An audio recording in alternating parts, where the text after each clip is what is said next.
युवान घटना चक्र हिंदी में आप सभी को स्वागत करती हूँ। तो क्वेश्चंस देखते हैं फ्रेंड्स।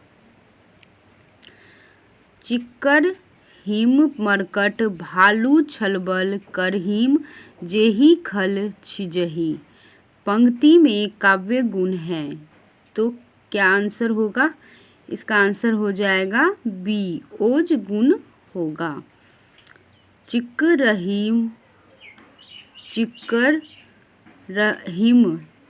हिम मरकट भालू छलबल करहिम जेहि खल छिजहि। पंक्ति में काव्य गुण है ओज गुण। तो नेक्स्ट क्वेश्चंस देखते हैं फ्रेंड्स। उपयुक्त पंक्ति में ओज गुण है। इस पंक्ति में द्वित्व वर्ण और संयुक्त वर्ण र का प्रयोग किया गया है। नेक्स्ट क्वेश्चंस देखते हैं फ्रेंड्स। मैं जो नया ग्रंथ विलोकता हूँ,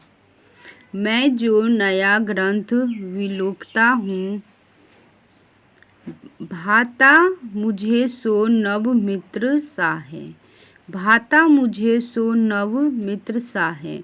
देखूं उसे मैं नित बार बार, मानो मिला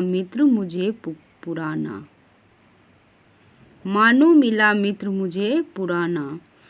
उपयुक्त काव्यांश में प्रयुक्त काव्य गुण का नाम है, तो इसका आंसर हो जाएगा सी, माधुर्य गुण।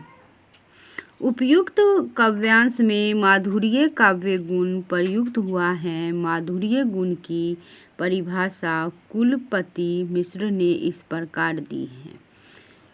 द्वे चित्त जाके सुनत अति आनंद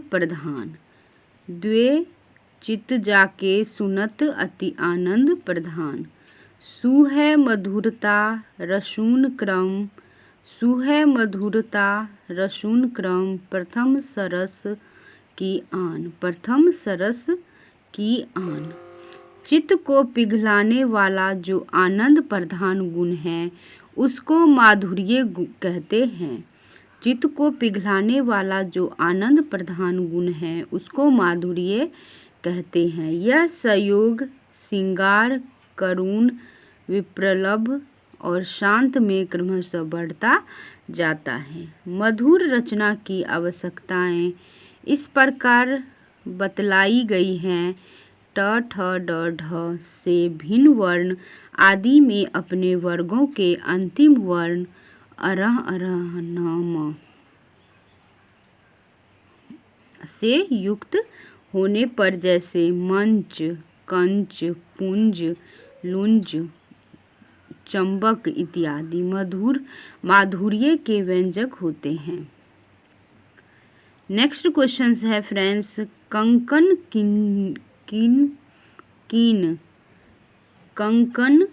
किम नुपुर धुनि सुनी। कहत लखन सन राम हृदय गुनी। मैं कौन सा काव्य गुण है? तो माधुर्य गुण है। ए आंसर हो जाएगा।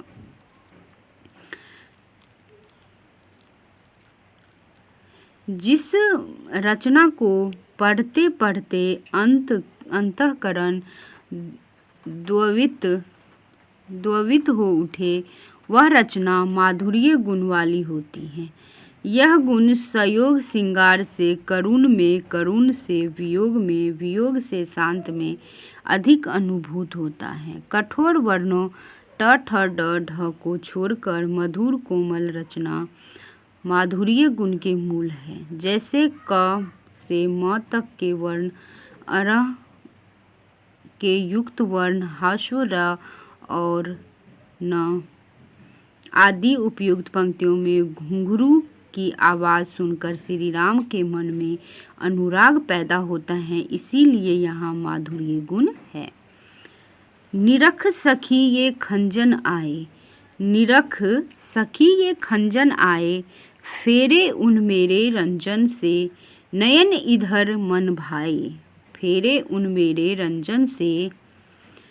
इधर मन भाए। इस पंक्तियों में कौन सा गुण है?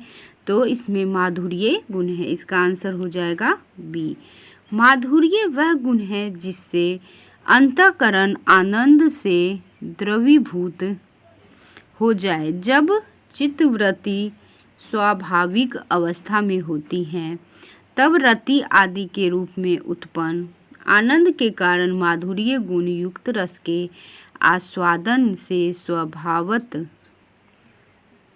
चित्त द्रवीभूत हो जाता है, पिघल जाता है। क्रमशः माधुर्य गुण संयोग से करुण में, करुण से विप्रलभ में और विप्रलभ से शांत में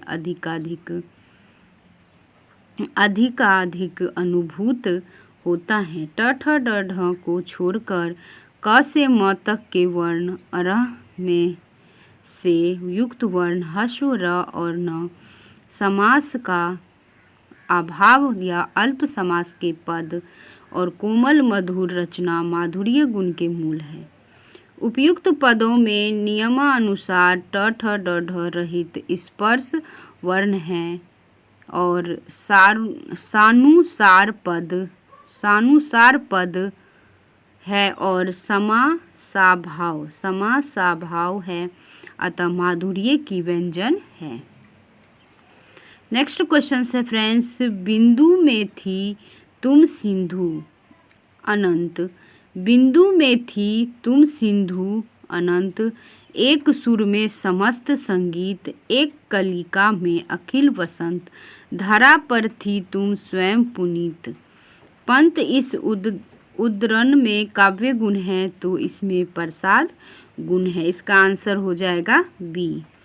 प्रस्तुत पंक्तियां पंत जी के काव्य कृति पल्लव से ली गई हैं। उपयुक्त उद्धरण में प्रसाद काव्य गुण है। जिस प्रकार सूखे ईंधन में अग्नि के समान अथवा स्वच्छ धुले हुए वस्त्र में जल के समान जो रचना पाठक के चित्त में सहसा व्यक्त हो जाती है वह प्रसाद गुण युक्त कहलाती है। अब हम काव्य दोष के क्वेश्चंस देखते हैं फ्रेंड्स। अनुभावों और विभावों की कष्ट कल्पना किस प्रकार का दोष है? अनुभावों और विभावों की कष्ट कल्पना किस प्रकार का दोष है? तो इसका आंसर हो जाएगा बी, रस दोष है। रसगत काव्य दोष हैं स्वशब्दवाच्य विभाव अनुभाव की कष्ट कल्पना, प्रतिकूल विभाव ग्रहण का, रस की बार बार दीप्ति, बिना अवसर रस का प्रतिपादन, अंग की अति विस्तृति और प्रकृति विपर्य। नेक्स्ट क्वेश्चन है, पांडव की प्रतिमा समलेखो। पांडव की प्रतिमा समलेखो, अर्जुन भीम महामति देखो।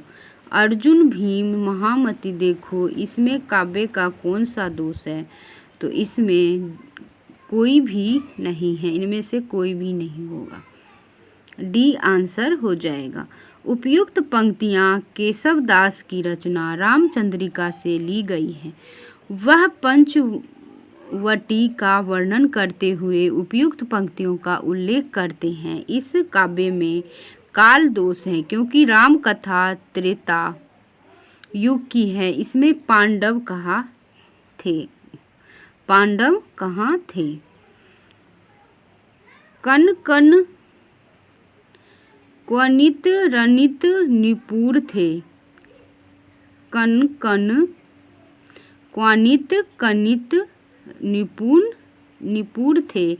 हिलते थे छाती पर हार, मुखरित था कलरव गीतों में। मुखरित था कलरव गीतों में, स्वर लय का होता अभिसार। स्वर लय का होता अभिसार, बिछुड़े तेरे सब आलिंगन, पुलक स्पर्श का पता नहीं। पुलक स्पर्श का पता नहीं, मधुमेह चुंबन कातर ताये, आज न मुख को सता रही। आज न मुख को सता रही। उपयुक्त काव्य पंक्तियों में कौन सा काव्य दोष लक्षित हो रहा है? तो वचन दोष लक्षित हो रहा है। इसका आंसर हो जाएगा बी। जिस काव्य में शब्द सुनने पर कठोर और अप्रिय या बुरे लगे वहाँ वचन दोष या श्रुति कटुत्व दोष है। आचार्य विश्वनाथ ने साहित्य दर्पण में रसापकर्ष का दोषा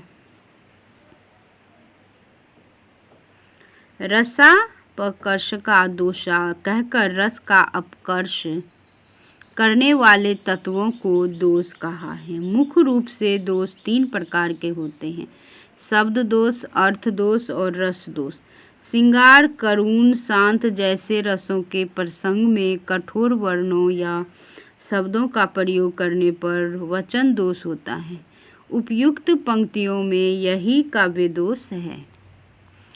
नेक्स्ट क्वेश्चन है फ्रेंड्स, तुम सब को जानत तुम्हें सारे जगत जहान। सब को जानत तुम्हें सारे जगत जहान में काव्य का कौन सा दोष है? तो इसका आंसर हो जाएगा ए, पुनरुक्ति दोष है। उपयुक्त पंक्ति में पुनरुक्ति काव्य दोष है। यहाँ पर जगत और जहान दोनों का प्रयोग हुआ है, जबकि दोनों का अर्थ संसार होता है। तरु रिपु रिपु घर देखी के विरहिनी तिये अकुलाए। तिरु रिपु रिपु घर देखी के विरहिनी तिये अकुलाए में कौन सा काव्य दोष है? तो क्लिष्टतव्य काव्य दोष है। इसका आंसर हो जाएगा डी, क्लिष्टत्व का अर्थ है कठिनाई। अर्थ को दुरूह बनाने वाले शाब्दिक चमत्कारों के प्रयोग से यह दोष काव्य में आ जाता है। प्रस्तुत पंक्ति में तरु रिपु रिपु घर शब्दों का प्रयोग किया गया है, जिसका तात्पर्य वृक्ष का शत्रु अग्नि, अग्नि का शत्रु जल और उस जल को धारण करने वाला बादल। ऐसे प्रयोगों के कारण अर्थबोध में कठिनाई होती है, अतः यहाँ क्लिष्टत्व काव्य दोष है। नेक्स्ट क्वेश्चन है फ्रेंड्स, सुंदर है विहग सुमन सुंदर मानव तुम, सबसे सुंदरतम में कौन सा काव्य दोष है? तो इसमें अधिक पदत्व है। जहाँ वाक्य में अनावश्यक अर्थ का सूचक पद प्रयुक्त होता है, वहाँ अधिक पदत्व दोष होता है। प्रस्तुत पंक्ति में सबसे सुंदर का प्रयोग हुआ है। यहाँ सबसे शब्द का प्रयोग अनावश्यक है, क्योंकि सुंदरतम का अर्थ ही सबसे सुंदर होता है। अब हम शब्द शक्तियाँ के बारे में क्वेश्चंस देखते हैं। अर्थबोध कराने के संदर्भ में निम्नलिखित में से कौन सा कथन सत्य है?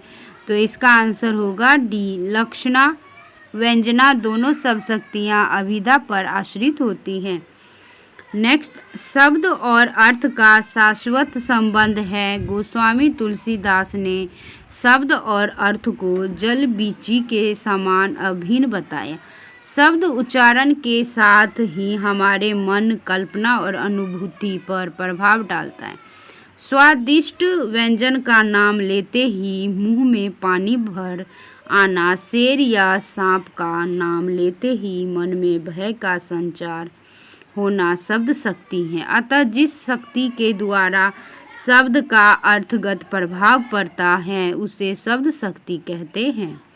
शब्द शक्तियाँ 3 होती हैं, अभिधा, लक्षणा और व्यंजना। ये 3 शब्द शक्तियाँ जिन शब्दों से अर्थ की अभिव्यक्ति कराती हैं उन्हें क्रमशः वाचक, लक्षक और व्यंजक कहा जाता है। अभिधा ही मुख्य शक्ति है। इसकी प्रतीति सबसे पहले हुआ करती है। कवि देव ने इसकी पुष्टि इस प्रकार की है। अभिधा उत्तम काव्य है, अभिधा उत्तम काव्य है। मध्य लक्षणालीन, मध्य लक्षणालीन।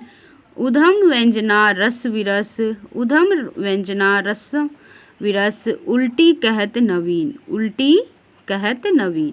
इससे स्पष्ट है कि लक्षणा और व्यंजना अभिधा पर ही आश्रित रहती हैं। लक्षणा में भी अभिधार्थक से योग रहता है और व्यंजना भी अभिधा के आधार पर ही चलती है। जो व्यंजना लक्षणा मूला रहती हैं अथवा जो व्यंजना पर चलती रहती हैं वह भी अंत में अभिधा के ही आश्रय में कही जाएगी।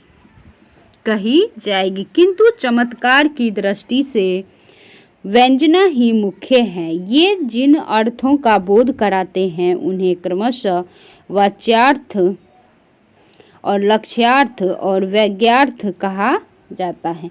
जिस शक्ति द्वारा साक्षात संकेतित अर्थ, जिसे मुख्यार्थ भी कहा जाता है, का बोध हो उसे अभिधा कहते हैं। मुख्य अर्थ का बोध कराने के कारण यह मुख्या भी कहलाती हैं। अभिधा शक्ति द्वारा जिन शब्दों के अर्थ की अभिव्यक्ति होती है उन्हें वाचक कहा जाता है। मुख्यार्थ की बाधा होने पर रूढ़ि या प्रयोजन के कारण जिस शक्ति के द्वारा मुख्यार्थ से संबंधित या अन्य अर्थ लक्षित हो उसे लक्षणा कहते हैं। अभिधा और लक्षणा से भिन्न अर्थ शक्ति को व्यंजना कहा जाता है। साहित्य दर्पणकार के शब्दों में अपना अपना अर्थ बोधन पर अभिधा आदि वर्तियों के शांत होने पर जिससे अन्य अर्थ बोधन होता है वहाँ शब्द में तथा अर्थदिक में रहने वाली वृत्ति व्यंजना कहलाती हैं। व्यंजना के द्वारा व्यक्त अर्थ को व्यंग्यार्थ या प्रतीयमान अर्थ कहते हैं। आनंदवर्धन ने अपने ग्रंथ में प्रतीयमान अर्थ की भूरी भूरी प्रशंसा करते हुए उसे ही काव्य की आत्मा स्वीकार किया है। भिखारी दास ने लिखा है कि व्यंजना या तो अभिधा पर आश्रित रहती है या लक्षणा पर। वाच्यार्थ या लक्ष्यार्थ पात्र के समान है जिन पर व्यंग्यार्थ रूपी जल टिकता है। रामचंद्र शुक्ल के अनुसार अभिधा तथा वाच्यार्थ का विशेष महत्व है। असमर्थ वाच्यार्थ में लक्ष्यार्थ और व्यंग्यार्थ निहित होने पर अधिक प्रभावकारक होता है। वास्तव में व्यंग्यार्थ या लक्ष्यार्थ के कारण चमत्कार आता है, परंतु वह चमत्कार होता है वाच्यार्थ में ही शब्द की वह शक्ति जिससे वाच्यार्थ प्रकट होता है अभिधा कहलाती है। पंडित जगन्नाथ के अनुसार शब्द और अर्थ के परस्पर संबंध को अभिधा कहते हैं। नेक्स्ट क्वेश्चंस देखते हैं फ्रेंड्स। अभिधा उत्तम काव्य है। अभिधा उत्तम काव्य है। मध्य लक्षणालीन अधम व्यंजना रस विरस उल्टी कहत नवीन। यह मान्यता निम्नलिखित में से किसकी है? तो इसका आंसर हो जाएगा देव की है। अभिधा उत्तम काव्य, मध्य लक्षणालीन, अधम व्यंजना रस विरस, उल्टी कहत नवीन, उपयुक्त किसकी उक्ति है? तो इसका आंसर हो जाएगा डी, देव का है। अभिधा उत्तम काव्य है, मध्य लक्षणालीन, अधम व्यंजना रस विरस, उल्टी कहत नवीन, किसका कथन है? तो इसका आंसर हो जाएगा सी, देव का कथन है। अभिधा उत्तम काव्य है, मध्य लक्षणालीन, अधम व्यंजना रस विरस, उल्टी कहत नवीन, शब्द शक्ति के विषय में निम्नलिखित कथन किसका है? तो ये देव कवि का है। इसका आंसर हो जाएगा सी। शब्द की वह शक्ति जिससे वाच्यार्थ प्रकट होता है कहलाती है तो अभिधा। इसका आंसर हो जाएगा डी। नेक्स्ट क्वेश्चंस देखते हैं फ्रेंड्स। मुख्यार्थ का बोध कराने वाले व्यापार को कहते हैं। मुख्यार्थ का बोध कराने वाले व्यापार को कहते हैं अभिधा शक्ति। ए आंसर हो जाएगा। किस सब शक्ति की प्रतीति सबसे पहले हुआ करती है? किस सब शक्ति की प्रतीति सबसे पहले हुआ करती है? तो अभिधा का। इसका आंसर हो जाएगा सी। व्यंजना शब्दशक्ति का संबंध किससे है? व्यंजना शब्दशक्ति का संबंध किससे है? तो व्यंग्यार्थ से है। इसका आंसर हो जाएगा डी। रस की अनुभूति कराने में अभिधा शब्दशक्ति की ही प्रधान है। रस की अनुभूति कराने में अभिधा शब्दशक्ति ही प्रधान है, यह मान्यता है। तो आचार्य भट्टनायक की बी आंसर हो जाएगा। भट्टनायक ने रस की स्थिति न तो नायक नायिका से मानी और न नट नटी में। रस की स्थिति उन्होंने सीधे सहृदय में मानी। उनके अनुसार काव्य में 3 शक्तियाँ रहती, अभिधा, भाव कत्व और भोज कत्व। अभिधा वह शक्ति है जिसके द्वारा पाठक या दर्शक काव्य के शब्दार्थ को ग्रहण करता है। दूसरी शक्ति है भाव कत्व, जिनके द्वारा उसे उस अर्थ का भावन होता है। भाव का भावन होने पर भाव की वैयक्तिकता का नाश होकर साधारणीकरण हो जाता है और भाव विशिष्ट न रहकर साधारण बन जाता है। अतः इस आधार पर भट्टनायक की मान्यता है कि रस की अनुभूति कराने में अभिधा शब्द शक्ति ही प्रधान है। नेक्स्ट क्वेश्चन है फ्रेंड्स, सिंधु सेज पर धरा वधू अब तनिक सकुचित बैठी सी। धरा वधू अब तनिक सकुचित बैठी सी, इस अवतरण में कौन सी शब्दशक्ति है? तो व्यंजना शब्दशक्ति है। इसका आंसर हो जाएगा बी। अभिधा और लक्षणा के द्वारा अपने अर्थ का बोध कराकर विरत हो जाने पर जिस शब्द और अर्थ की शक्ति के द्वारा कवि के अभिप्रेत अर्थ की प्रतीति होती है उसे व्यंजना कहते हैं। व्यजति अर्थ को व्यंग्यार्थ अथवा द्वयन्वर्थ भी कहा जाता है। प्रस्तुत पंक्ति में व्यंजना शब्द शक्ति है। इसमें सिंधु और धरा के लिए क्रमशः सेज और वधू के बिंब प्रस्तुत हुआ है। इनमें प्रमुख बिंब वधू का है और सेज का बिंब उसका अंग मात्र है। कवि ने वधू के बिंब को ही उभारने का विशेष प्रयास किया है। तनिक सकुचित बैठी सी इन विशेषण की सहायता से उसकी मुद्रा को साकार किया गया है। जब सिंह तलवार लेकर उतरा तो गीदड़ भाग गए। जब सिंह तलवार लेकर उतरा तो गीदड़ भाग गए। इस वाक्य में कौन सी शब्दशक्ति है? तो लक्षणा शब्दशक्ति है। इसका आंसर हो जाएगा बी। उपयुक्त वाक्य में लक्षणा शब्द शक्ति है। इसका अर्थ है जब सिंह मतलब होता है वीर तलवार लेकर उतरा तो गीदड़ कायर भाग गए। यहाँ सिंह का लक्षण वीर में तथा गीदड़ के लक्षण कायर से है। लक्षणा शब्दशक्ति द्वारा शब्द के जिस अर्थ का बोध होता है उसे क्या कहेंगे?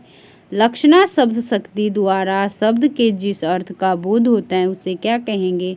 तो लक्षार्थ कहेंगे। लक्षार्थ कहेंगे। सी आंसर हो जाएगा। मनहु उमगी अंग अंग छवि छलके।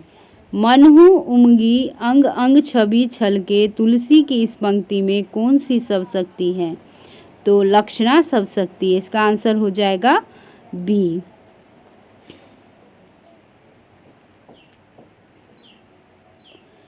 प्रस्तुत पंक्तियों में राम की शोभा का वर्णन करते हुए कवि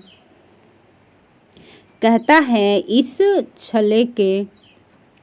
छलके शब्द में कितनी शक्ति है, व्यापार को कैसा गोचर रूप प्रदान करता है। इसका वाच्यार्थ अत्यंत तिरस्कृत है। लक्षणा से इसका अर्थ होता है प्रभूत प्रमाण में प्रकट होना पर अभिधा द्वारा इस प्रकार कहने से वैसी अनुभूति नहीं उत्पन्न हो सकती। अभिधेयार्थ स्पष्ट कहा जाता है। अभिधेयार्थ स्पष्टता कहा जाता है। लक्ष्यार्थ सूचित कराया जाता है और वाक्यार्थ का ध्वनन ही संभव है जो कथित या लक्षित न होने पर भी सहृदय द्वारा समझ लिया जाता है। व्यंजना के दो भेद शाब्दी और आर्थी व्यंजना है। नेक्स्ट क्वेश्चन है, बनन में बागन में बगरो बसंत है। पद्माकर की इस पंक्ति का अर्थ शब्द की किस शक्ति से ग्रहण किया जा सकेगा? तो इसका आंसर होगा लक्षणा से, बी आंसर हो जाएगा। पद्माकर की प्रस्तुत पंक्ति में लक्षणा शक्ति हैं। लक्षणा में शब्द का सीधा साधा अर्थ नहीं निकलता। यह वह शब्द शक्ति है जिससे शब्द के लाक्षणिक अर्थ का बोध होता है। इसके तीन प्रमुख तत्व होते हैं। शब्द के मुख्य अर्थ के ज्ञान में अवरोध, मुख्यार्थ व लक्ष्यार्थ का उचित संबंध, रूढ़ि या प्रयोजन में एक होना आवश्यक। रीतिकाल के आचार्य चिंतामणि ने कहा है, जो सुनी पड़े सो शब्द है, जो सुनी पड़े सो शब्द है, समझी पड़े सो अर्थ, जिससे स्पष्ट होता है कि सुनने और समझने के बीच कोई एक कड़ी है जो सुनने के बाद शब्द के अर्थ को व्यंजित करती है और यह कड़ी इतनी सूक्ष्म है कि शब्द और उसका अर्थ कहने भर को पृथक है। इसे हम शक्ति कहते हैं। चिर जीवो जुड़ी जुड़े क्यों न सने गंभीर, चिर जीवो जोड़ी जुड़े क्यों न सने गंभीर, को घटी ये वर्ष भानुजा वे हलधर के वीर। उपयुक्त दोहे में कौन सी शब्द शक्ति है? तो इसका आंसर हो जाएगा सी, व्यंजना शब्द शक्ति है। नेक्स्ट क्वेश्चन है फ्रेंड्स, उपयुक्त दोहे में शाब्दी व्यंजना। इस दोहे में वर्ष, भानुजा और हलधर शब्दों के दो दो अर्थ हैं, लेकिन यहाँ वर्ष भानुजा का राधा वर्षव देव की पुत्री और हलधर के वीर को बलराम श्री कृष्ण के भाई के एक ही अर्थ में नियंत्रित कर दिया जाता है, किंतु इन अर्थों के साथ गाय और बैल का वाक्यार्थ भी निकलता है और यही अर्थ इस दोहे को सुंदर बनाए हुए हैं। चिरंजीवो जोड़ी जुड़े क्यों न सने गंभीर, को घटी ये वृषभानुजा वे हलधर के वीर। तो इसका आंसर हो जाएगा व्यंजना शब्द शक्ति, सी आंसर हो जाएगा। को घटी ये वृषभानुजा वर्ष